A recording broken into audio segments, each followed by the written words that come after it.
வாங்க இன்னைக்கு நம்ம என்ன சமைக்க போகிறோம் அப்படின்னா எக்கு ஃப்ரை தாங்க பண்ண போகிறோம். ஒரு பாத்திரத்தில் ஆயில் ஆட் பண்ணி எக்கு, மிளகாத்தூள், மஞ்சத்தூள் போட்டு நல்லா எக்கை ஃப்ரை பண்ணி எடுத்துக்கோங்க. அதே ஆயிலில் சோம்பு, கட் பண்ணி வச்சுருக்க வெங்காயம், பூண்டு இது எல்லாம் போட்டு நல்லா மிக்ஸ் பண்ணி விட்டுருங்க. அது கூடவே பச்சை மிளகாயும் ஆட் பண்ணிடுங்க. நல்லா வேகட்டும். இது நல்லா வெந்து வதங்கினதுக்கு அப்புறம் நம்ம கட் பண்ணி வச்சுருக்க தக்காளியையும் இது கூட சேர்த்து நல்லா மிக்ஸ் பண்ணி விட்ருவோம். தக்காளிலாம் நல்லா வதங்கட்டும். அப்போ தான் நம்ம எக்கு கறி வந்து நல்லா டேஸ்ட்டாக இருக்கும். அது நல்லா வதங்குறதுக்கு நம்ம கொஞ்சம் உப்பு ஆட் பண்ணிக்கிடுவோம். பாருங்கள், இந்தளவுக்கு நல்லா வேகணும். நல்லா நசுக்கி விடுங்க.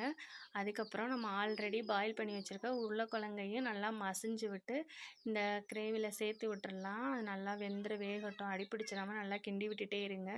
அதுக்கப்புறம் மஞ்சத்தூள், கரம் மசாலா தூள், லைட்டாக மிளகாத்தூள் சேர்த்துக்கோங்க. இதெல்லாம் சேர்த்து நல்லா கிண்டி விட்டுருங்க. பாருங்கள், நல்லா ஒரு கிரேவி கிடச்சிருச்சு.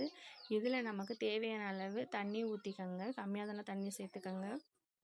நல்லா தண்ணி ஊற்றிட்டு நல்லா 2 கொதி வர்ற வரைக்கும் வெயிட் பண்ணலாம் ஃப்ரெண்ட்ஸ்.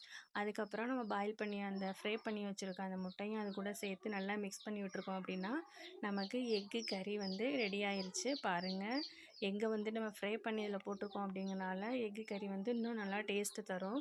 இந்த மாதிரி நீங்களும் ட்ரை பண்ணி பாருங்கள் ஃப்ரெண்ட்ஸ், உங்களுக்கும் ரொம்ப பிடிக்கும். இது நம்ம சப்பாத்தி, பூரி, ரைஸு இப்படின்னு நம்ம எதில் வேணாலும் சேர்த்து சாப்பிட்லாம். நல்லா டேஸ்ட்டாக இருக்கும்.